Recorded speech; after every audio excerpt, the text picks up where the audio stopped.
Okey, Assalamualaikum dan salam sejahtera semua. Ada ke ni?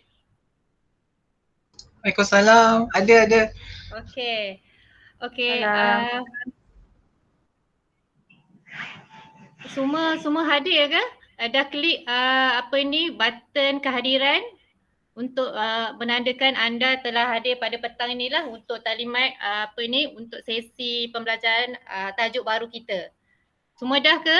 Tolong jawab, wakil. Dah.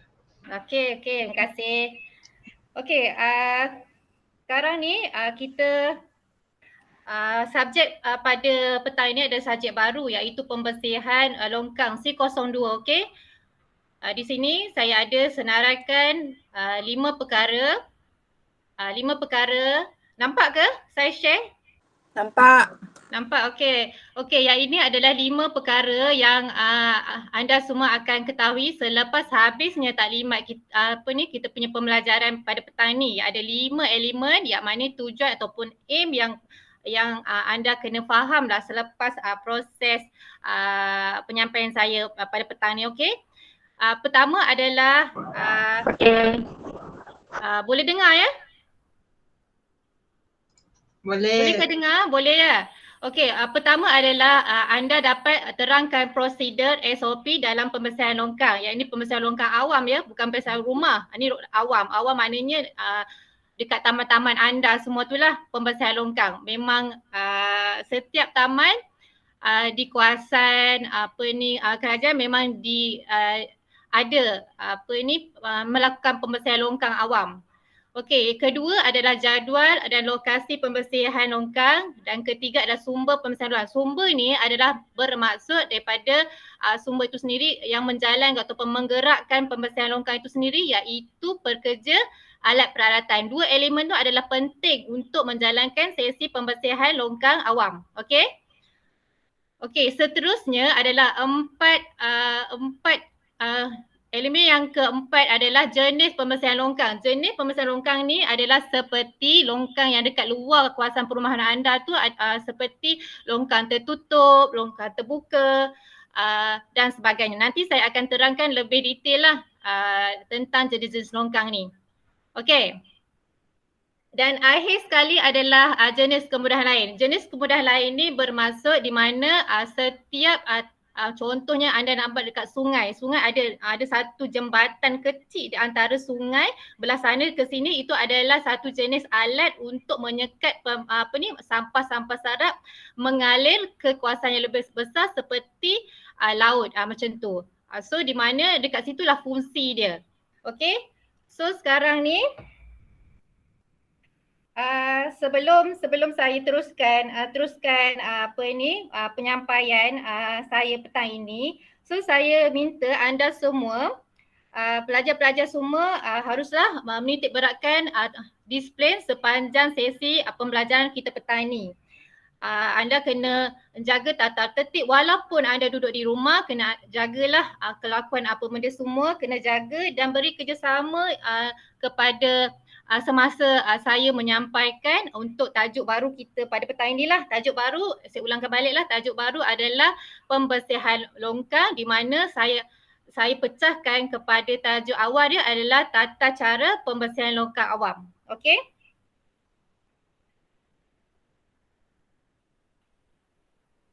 Okey, sebelum saya masuk untuk penyampaian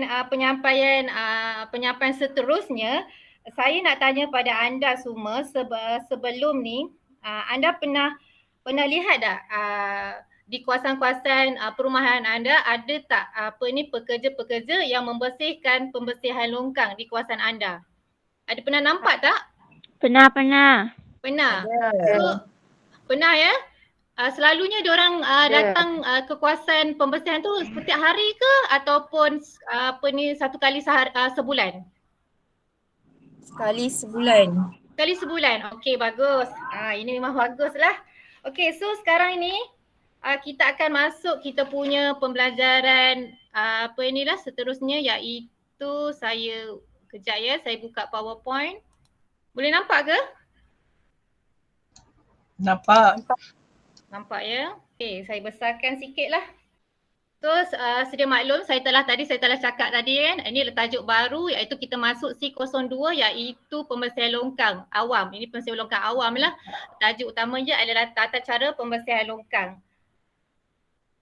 So sekarang yang ini ada 5 elemen yang telah saya nyatakan tadi mengenal pasti keperluan spesifikasi pembersihan longkang. Ni ada 5 elemen lah. 5 elemen prosedur SOP, jadual dan lokasi, sumber pembersihan longkang, jenis pembersihan longkang dan juga jenis-jenis kemudahan lain. Okey, kita masuk kepada pengenalan.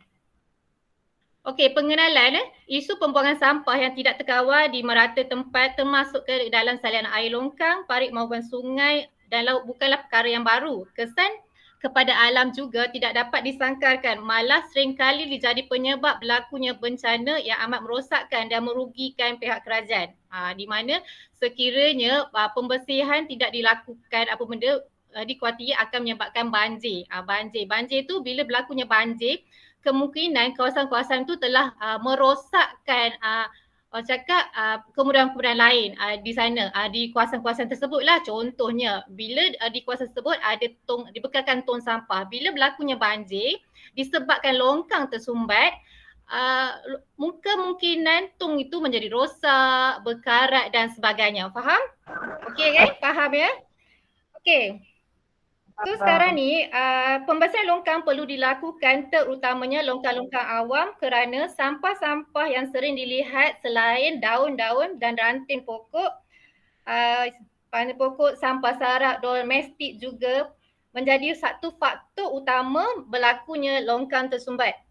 Okey, seperti botol plastik yang awak minum, botol mineral ke apa tu. So kita janganlah buang tak tentu hala ke apa benda, kita kena buang tempat dia lah dan disediakan seperti tong sampah yang telah dibekalkan. Contohnya kalau kita naik kenderaan, kita jangan buang plastik coklat ke apa, itu adalah penyebab longkang-longkang awam tersumbat. Okey. Kerajaan telah meletakkan garis panduan dalam melakukan aktiviti pembersihan awam seperti pembersihan longkang dan dah perkenalkan SOP dan akta di bawah Akta 672. Okey, Akta 672 saya rungkaikan sedikit tentang Akta 672 ni. Akta 672 ini adalah Akta Pengurusan Sisa Pekerja dan Pembersihan Awam 2007. Merupakan akta yang mengadakan peruntukan bagi mengawal selia pengurusan sisa terkawal dan pembersihan awam bagi maksud menyelenggarakan pembersihan awam seperti rumah-rumah, taman-taman rumah anda lah, sekitar anda. Akta 672 berkuat kuasa pada 1 September 2011. Okey, di Semenanjung Malaysia seperti Perlis, Kedah, Kuala Lumpur, Putrajaya, Pahang, Negeri Sembilan, Melaka dan Johor. Okey, mungkin anda tertanya-tanya kenapa Pulau Pinang, Selangor tidak tersenarai dalam akta ni. Kerana akta ni tidak digunakan pakai. Objektif pembersihan awam ni adalah memastikan perkhidmatan dapat dilaksanakan mengikut tata cara pembersihan mengikut garis panduan. Ini SOP. Maknanya dia bukan melakukan pembersihan saja, dia kena mengikut SOP. Sebab SOP tu semua dia terkandung dari segi aspek keselamatan yang menjalankan aktiviti pembersihan dan juga persekitaran tu. Kita menjaga aspek keselamatan bukan hanya pembersihan yang kita nilai, tapi aspek keselamatan yang menjalankan aktiviti pembersihan pun kita menjaga. So tata pembersihan longkang ni dia merupakan aktiviti yang perlu dilaksanakan. Yang tadi itulah. Okey, yang ini SOP semua. So seterusnya tata pembersihan longkang awam merupakan aktiviti yang perlu dilaksanakan mengikut ketetapan. Ketetapan ni maksudnya dia garis panduan lah, SOP tu sendiri.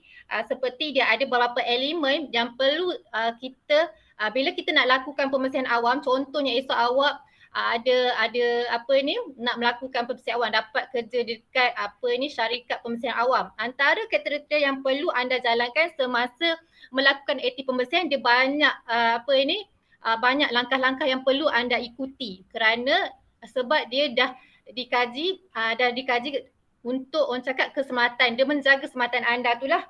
Antara langkah yang perlu diikuti semasa aktiviti pembersihan longkang adalah seperti sebelum anda nak melakukan aktiviti longkang tu, ada kena pasti jenis longkang tu yang nak bersihkan. Contohnya sebelum anda nak turun ke padang lapangan lah, maknanya di taman daripada tempat kerja awak semua nak pergi ke lapangan. Apa yang perlu anda kena pasti adalah jadual. Jadual tu amat penting di mana dia beritahu anda di mana perlu dilakukan pembersihan tu. Contohnya hari Isnin anda perlu membersihkan di taman A. So anda tidak perlulah pergi taman B, C. Kat situ bila anda tak melihat jadual tu, kemungkinan dia akan orang cakap masa anda dah terbuang di tempat lain. Okey? Kedua, pastikan segala halangan ataupun sampah dialihkan daripada 3 meter daripada bibir longkang. Maknanya longkang yang anda kena bersih tu, dari bibir longkang tu anda kena clearkan 3 meter. Contohnya longkang tu ada cerun ke apa, tak ada ya, tak perlulah anda nak manjat nak panjat sampai ke bukit, lereng bukit tu tak perlu. Itu adalah orang cakap garis panduan saja. Okey. Lepas tu anda kena pastikan kelodak ataupun pasir dalam longkang tu dibuang. So kena clear dalam longkang tu. Segala-gala apa benda, pasir ke apa, anda kena clear. Kena bersihkan dulu. Okey? So kena pasti penyumbatan.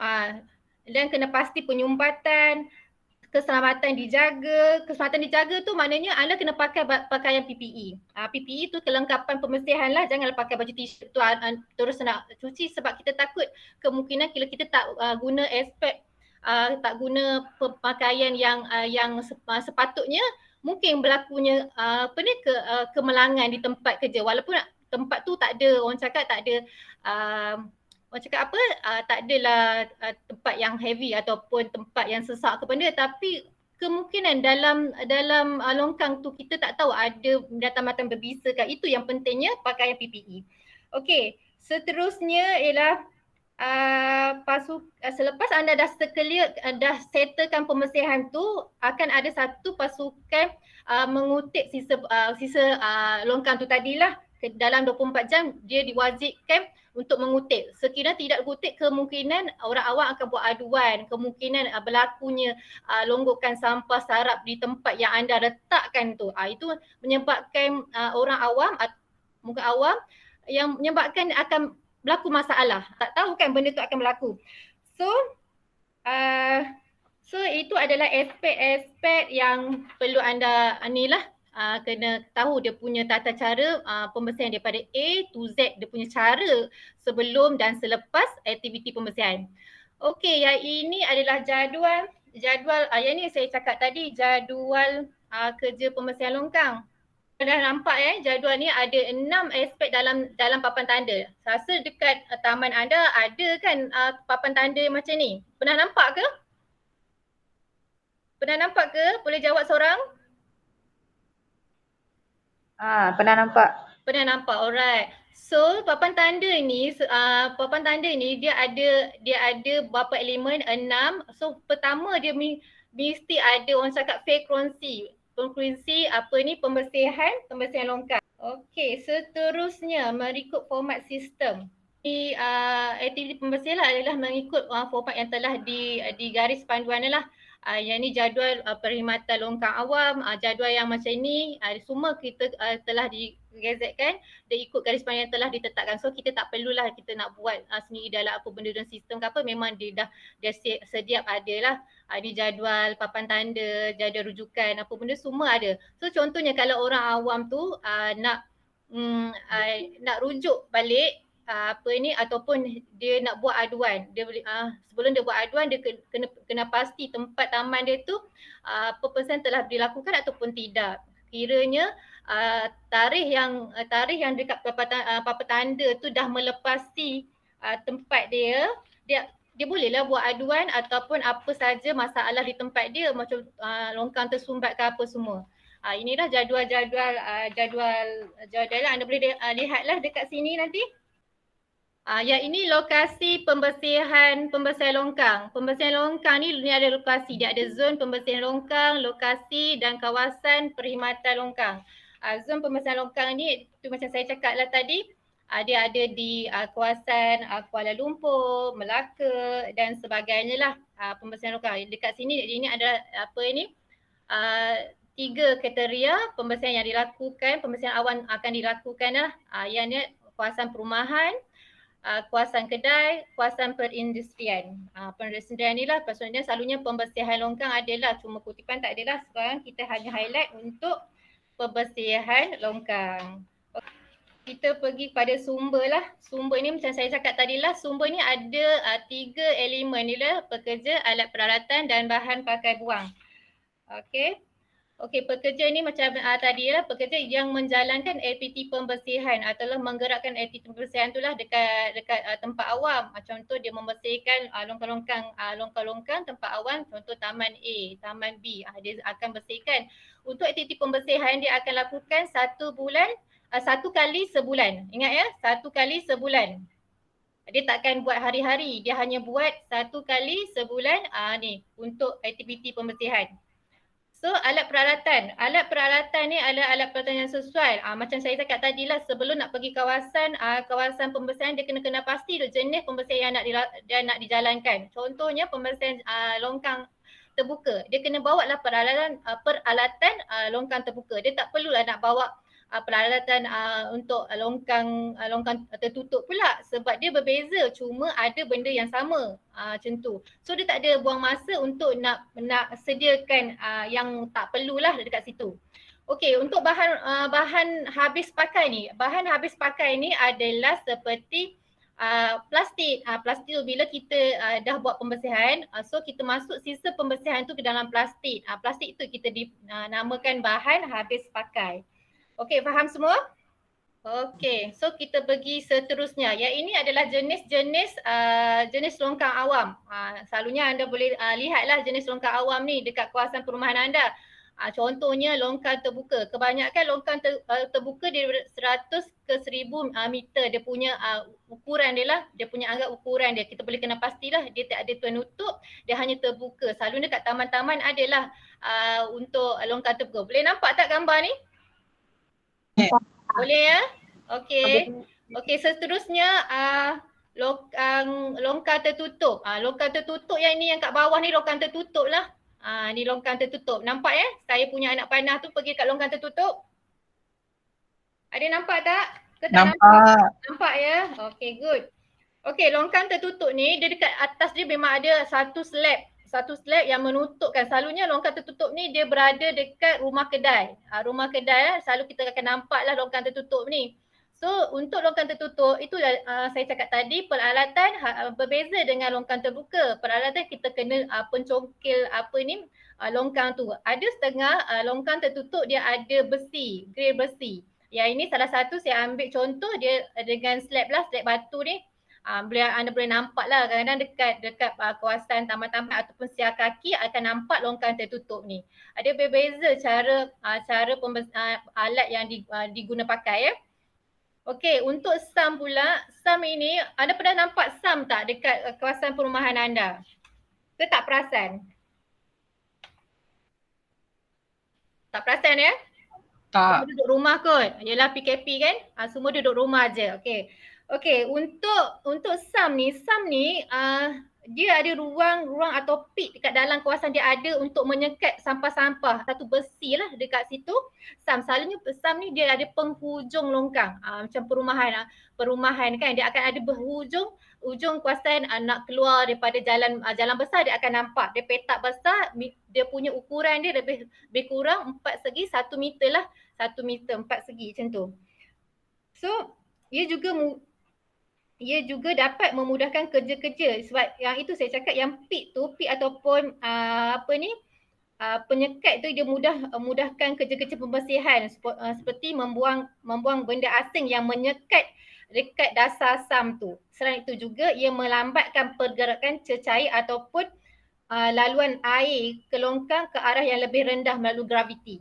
Dia ada konkrit dan biasanya terletak pada sambungan dua atau lebih sistem aliran yang saya cakap tadi. Okey. So sekarang ni scupper drain. Scupper drain ni okey ni ini selalu anda akan nampak dekat sepanjang jalan. Dia adalah laluan air. So sekiranya contohnya hujan lebat dekat ni kan, dia akan lalu dekat sepanjang jalan tu, masuk dekat scupper drain. Scupper drain ni adalah laluan air lah. Selalunya rasa awak pernah nampak lah, selalu kalau pergi keluar mana-mana kan, dekat tepi-tepi jalan tu akan ada satu laluan air ataupun gerigi yang kecil untuk laluan air. Okey, untuk monsoon drain ni selalunya ada di sungai-sungai. Kalau dekat KL ni tak berapa banyak, tapi boleh lihatlah selalunya di sepanjang jalan besar dia ada monsoon drain. Monsoon ni dia menghubung ke sungai lah. Dia menghubung sungai. Dulu asalnya mungkin laluan sungai kecil ke apa kan. Sekarang kita namakan monsoon drain. Okey, yang seterusnya yurt drain. Yurt ni selalunya kita nampak dekat lereng bukit lah. Selalunya dekat highway tu kita akan nampak. Kalau anda adalah naik kereta nak balik kampung ke apa semua, anda boleh nampak lah benda-benda macam ni dekat lereng-lereng bukit. Itu adalah untuk laluan air. Fungsi sama juga, cuma dia dekat lereng-lereng bukit lah. Sama juga dengan cascading drain ni, lebih kurang sama. Kalau culvert ni pun lebih sama juga fungsi dengan SAM ni. Dia ada gerigi yang menyekat untuk kelaluan lebih besar lah. Menyekat sampah-sampah tu mengalir ke tempat yang tidak sepatutnya. Itu fungsi dia. Yang ini semuanya adalah jenis-jenis longkang. Selalunya jenis longkang ni yang selalu anda nampak dekat taman-taman lah, seperti longkang terbuka, tertutup dan SAM, scupper drain tu je. Yang tu anda nampak. Yang tu tambahan je lah. Okey. Yang ni yang saya cakap kemudahan lain ni seperti yang tadi saya cakap tu, yang anda nampak dah dalam gambar ni, dia ada jambatan kecil tu kan. Itulah nak menyekat sampah-sampah daripada pergi ke kawasan yang lebih besar seperti laut. Macam tu. Ini fungsi-fungsi dia. Satu kemudahan lain yang pakai dalam membersihkan longkang ataupun sebagainya daripada sampah-sampah itu pergi ke tempat yang tak sepatutnya lah atau mencemarlah kawasan. Okey? Okey, sekarang saya ada satu video ringkas lah untuk anda tengok lah dia punya pakaian kelengkapannya. Nampak ya? Ini pembersihan di negara Korea. Cara-cara pembersihan dia lebih kurang sama dengan negara kita. Cuma dia ada canggih sikit lah. Dia guna alat-alat seperti bantuan melihat, mana teleskop di bawah saluran ni lah longkang tu. Ni longkang tertutup atau longkang bawah tanah lah. Cara pembersihan mereka lah. Okey, yang ini yang tadi alat yang perlu diguna untuk keselamatan. Manekun kena letaklah tempat tu sebab dia nak buka lubang tu, dia kena takun lah. Sekiranya tak takun, nanti kemungkinan berlakunya kemalangan lah dekat orang awam ataupun pekerja itu sendiri. Ini kawasan ni memang tak boleh masuk lah kan. Tak nak dia kena cara tertentu untuk melancarkan saliran bawah longkang ni lah. Dia guna alat sistem ni. Mungkin kat sini belum lagi lah guna. Dia macam teleskop badan dia, macam tu lah umpama dia. Tengok cara pemakaian, kemas dia. Walaupun dia buat aktiviti pembersihan, tapi pemakaian ni baju PPE mereka lah. Pakaian lengkap, sarung tangan, vest dengan kasut. Keadaan bersih je kan kita tengok walaupun dia buat pembersihan longkang. Yang ini bila dia dah kena pasti keadaan longkang tu apa itu sumbat, inilah dia guna. Yang ini mereka guna jaring lah, kemungkinan jaring lah untuk menyekat sisa-sisa sampah lemak-lemak dalam longkang yang menyumbatkan longkang dekat kawasan perumahan tu.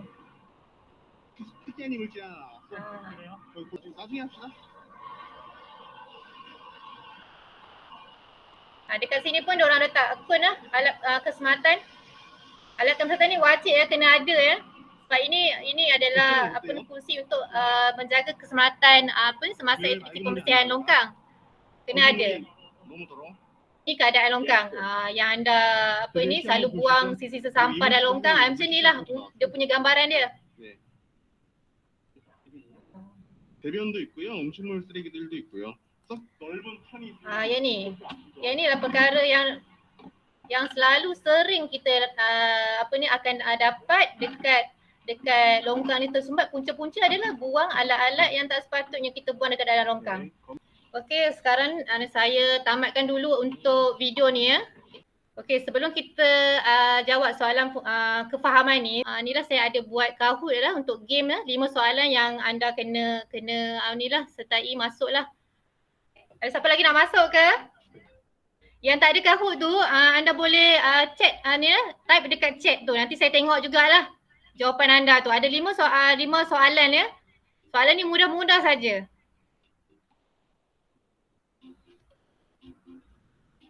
Ada lagi nak masuk ke? Kalau tak ada saya teruskan. Saya teruskan ya? Ya, tak ada. Tak ada, okey. Kita start lah dari sekarang.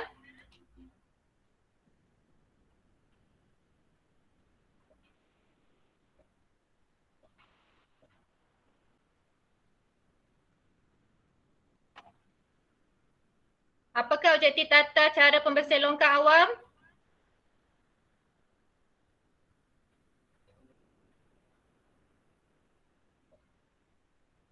Apakah objektif tata cara pembersihan longkang awam?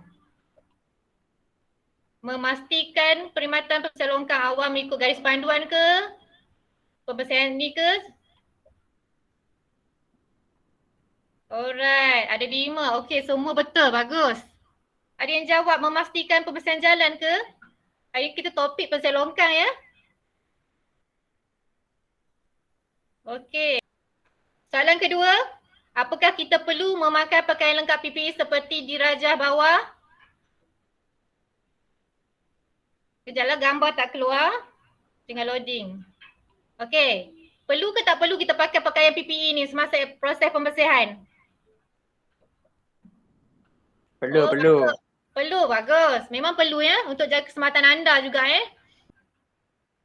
Okey, seterusnya. Apa itu SW Corp? Solid Waste and Public Clean Management ke? Joint Management Body ke?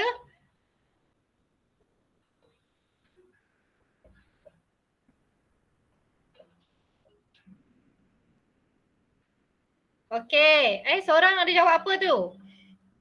Training Center. Okey, kita next seterusnya. Okey, bagus.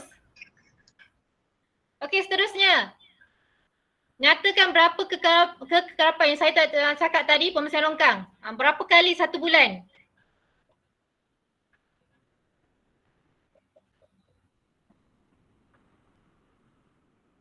Okey, bagus. Okey, kita next ni lah. Soalan terakhir.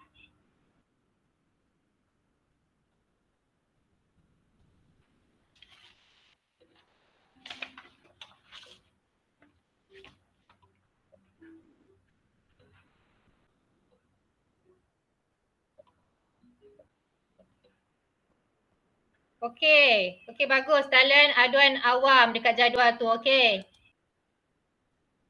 Kita tengok siapa yang ni ya.